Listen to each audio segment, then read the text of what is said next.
Everyone remembers the morning the stranger came to town, speaking of sheep. The debate over whether he should be called a shepherd is a powder keg in the tavern, and the mention of his name is the spark. He arrived with nothing but a rust-speckled toolbox and stood at the door of the town's land office.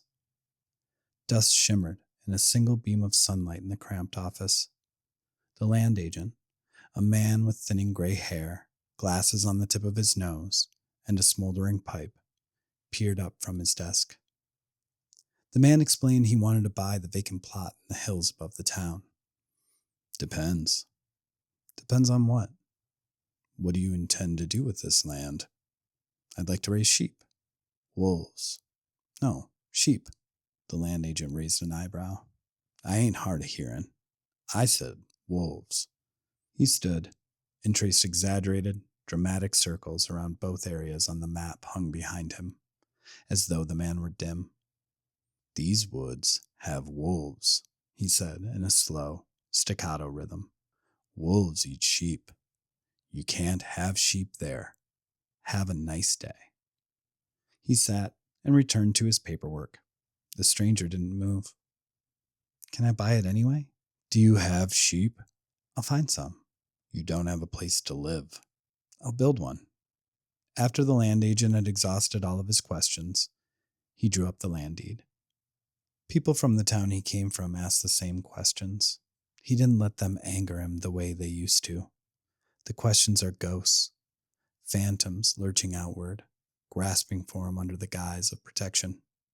He worked in the sun, building his modest home and barn while the green grass grew tall and danced in the wind, carrying the sweet scent of wildflowers.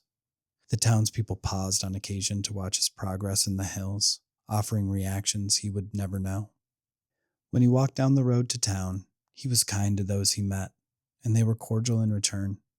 Conversations were pleasant, and he often shared a laugh with the store owners when buying more materials. It wasn't long before people began to refer to him as the shepherd, mocking him for his lack of a herd. He wondered why no one asked questions anymore. He obsessed over it, walking the winding, gravel road with the thick forest reaching out from the west side like jagged claws. The only alternative was to obsess over the watchful eyes of the wolves hidden in the dark. So he walked, his eyes on the rolling hills illuminated by the setting sun, the landscape glowing otherworldly as he admired it from the shadow of the woods. He worked from sunrise to sunset, making countless mistakes along the way. Some were so simple in nature that he'd be forced to stop and scratch his head, baffled at his incompetence. He found it even harder to believe his hands had done the fixing. But he continued, sure that once he finished the fence and sheep filled his pasture, the town would see he was a shepherd. That thought became his North Star on his trips to town, gazing in awe at his new home from the shadow of the woods, silent wolves stalking him under their cover. He smiled as he slipped into a daydream, a flock of sheep sweeping across the green hills like a school of fish in open water. The fence began as wood, crooked planks leveled out with each addition, until it shifted to a stone wall for no apparent reason. Jagged, uneven rocks turned into stones that fit like puzzle pieces. Soon, they formed an enduring rock wall, sure to outlast him. And last, in another peculiar change of material, the fence turned to sagging wire, barbed, snarled, and rusted, stretched between leaning posts. The final wires he strung were taut, enclosing the pasture his sheep would call home. The townspeople walked the hills, passing sections of the fence in various states of repair. They returned to town with silent impressions and whispered theories. If they had asked, he would have explained that he used different materials to prove to himself that he could. When the planks got level, the work became mundane. As he hammered nails, theories of the most efficient way to build a rock wall filled his mind to the point of obsession. When the wood ran out, he found rocks and began to test his hypotheses. With the fence complete, the shepherd roamed the hills in search of sheep. Along the way, he met a stray dog in need of work. They shared meals under bright blue skies in the hills and became fast friends. Some trips kept them away for weeks, but the shepherd assembled a modest flock. As the sun dipped lower and greens gave way to gold, the shepherd allowed a moment to pat himself on the back. He had a pasture, a home, a barn, a fence, a sheepdog, and 35 sheep. He was a shepherd. There was no doubt. One morning, as the sun slid behind the now bare forest, he thought of the wolves. Without their green cover, the trees bared their teeth. Winter approached, and he didn't have time to worry about wolves. His focus was the flock. He wanted to train his sheep to return to their sheepfold without having to herd them. A cold wind followed him into town, curling beneath heavy gray clouds. It was quiet now. Eyes burned holes in his back, peering out from behind darkened windows. The soft, rhythmic tap of his shepherd's hook announced his presence. He walked into the blacksmith's and came out in less than a minute, a triangle chime in his hand. He made his way back up the hill, hood up and head down, the breeze nipping at his cheeks. That evening, when it was time to bring in the sheep, he sent his dog out alone and stood by the fold, chiming the triangle in time, hoping its pleasant music would teach the sheep to come for food at day's end, or, in more dire moments, stay alive. The first night, only a couple sheep came bounding over the hill.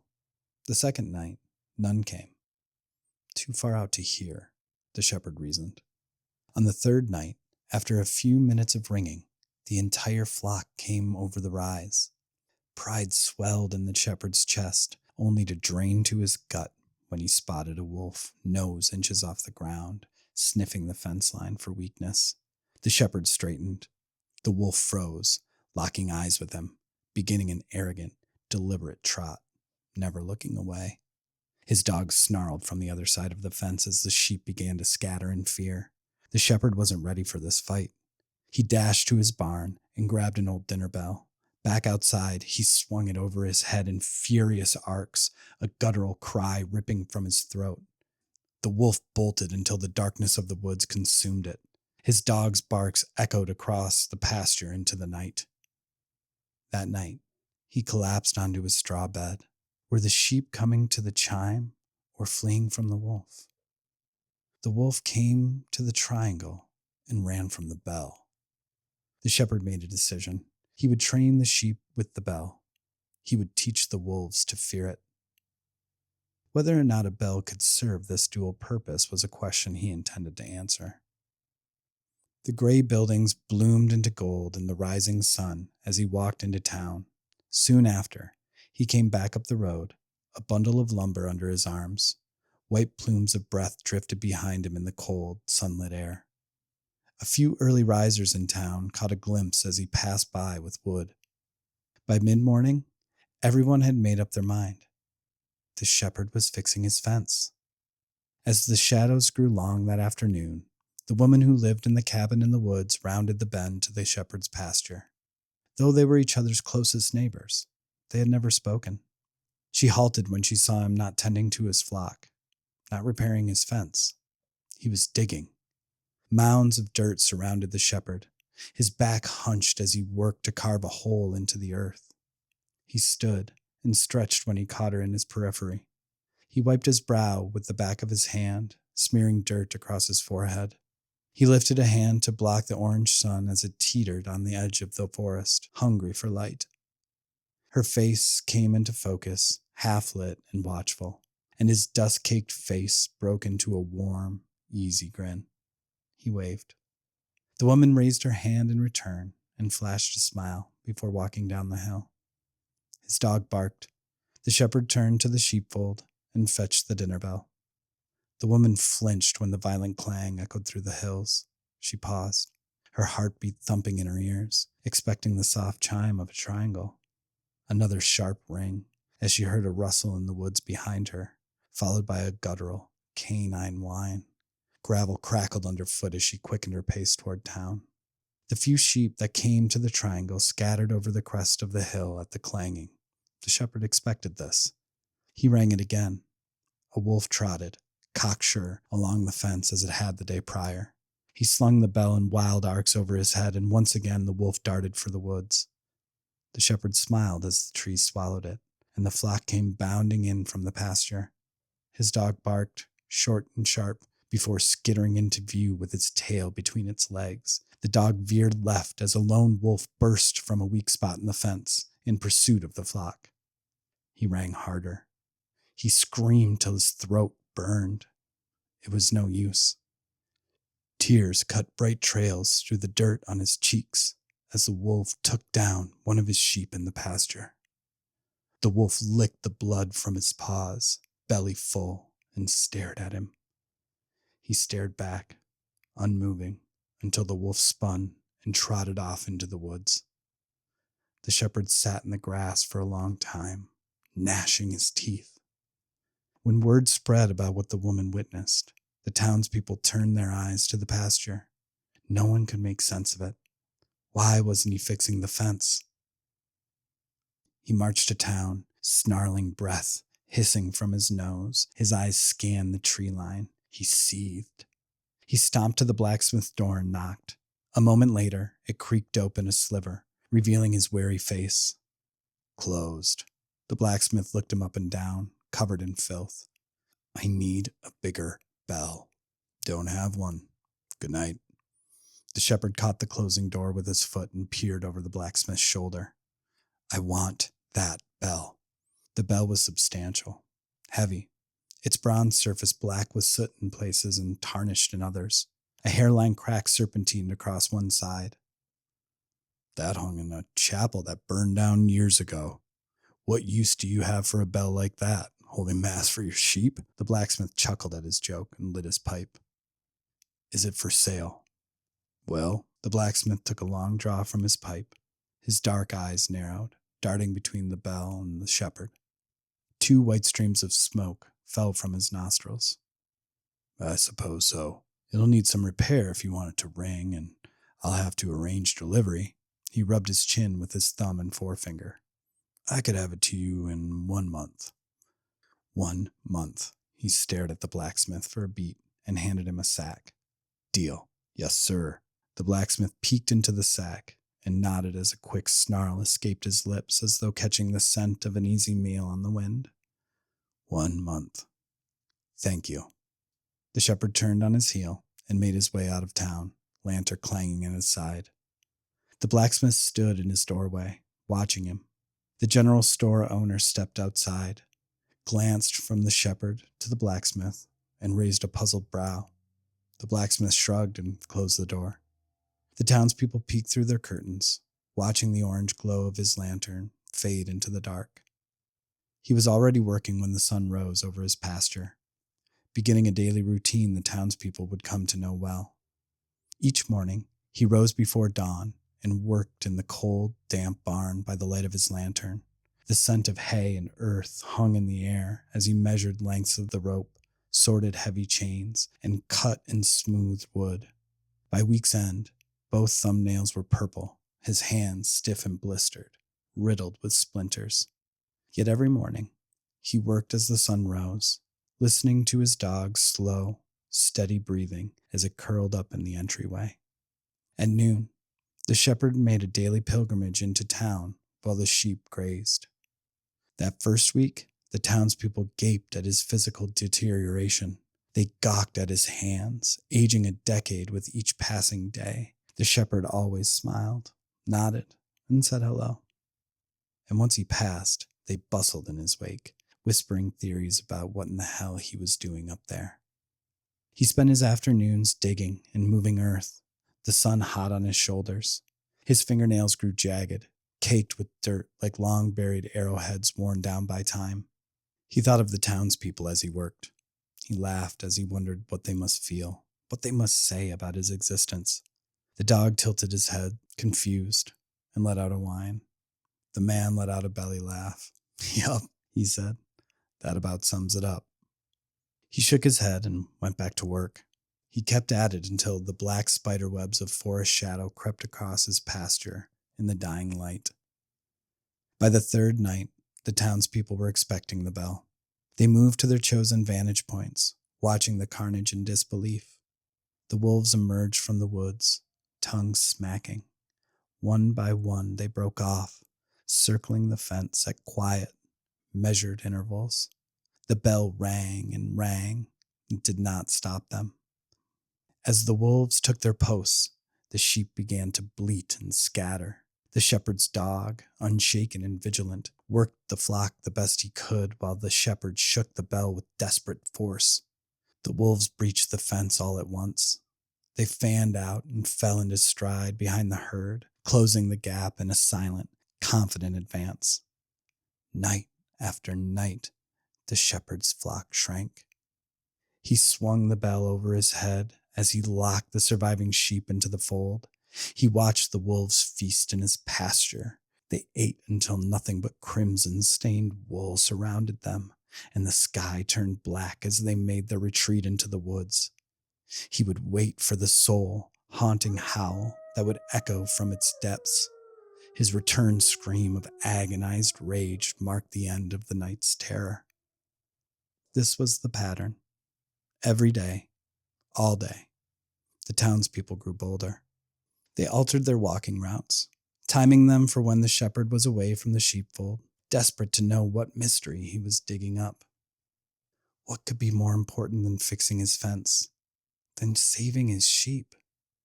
No one could agree on a theory. The blacksmith hired the usual team he called on when something heavy needed moving, and they carted the bell up the road to the shepherd's barn. The townspeople followed. The team hung the bell in short order. By midday, a tarnished bronze bell gleamed from the barn's eaves, catching the high afternoon sun.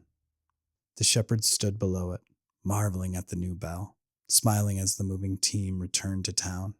He turned to the townspeople gathered along his fence and pointed to the bell. Not bad. The townspeople stood, expressionless, eyes on him. The shepherd shrugged, shuffled to the front of his sheepfold, and studied the smooth ground where he had once turned the earth. He turned in a slow circle, eyeing the ground, stopping a few times to smooth some dirt with his toe. Satisfied, he exhaled, shuffled back to the barn, leaned into its shade, and slid down against the wall. He took in the bell one last time, closed his eyes, and slept. The townspeople remained, like statues lining the fence, watching the shepherd sleep as the icy shadows of the forest reached to touch their backs. His dog nudged him with a low whine and yelped. The shepherd's eyes snapped open. He shook the sleep off and sprang to his feet. The crowd began to stir in anticipation of the first ring of the bell. The shepherd disappeared into the barn and returned with the dinner bell in hand. The crowd murmured. His chest expanded as he drew in a long breath through his nose. He rang the bell hard and fast, its sound cutting across the hills. No one near the barn could see the wolves coming, but they felt them. The faint bleating of sheep rose from the pasture. The shepherd's dog barked sharp commands, herding the few sheep that remained. The townspeople tightened their grips on the fence before them, stone, wire, or wood, white-knuckled. The smaller herd meant the wolves had an extended chase. The sheep were nearing the sheepfold as the pack strode behind, eager for their meal, calm and confident. The shepherd stood firm, ringing the bell. As the dog called the sheep into the sheepfold, the townspeople let out a collective sigh. The first night in weeks without death. But the shepherd did not shut the gate. He kept ringing the bell, backing away toward the barn as the wolves advanced, stalking.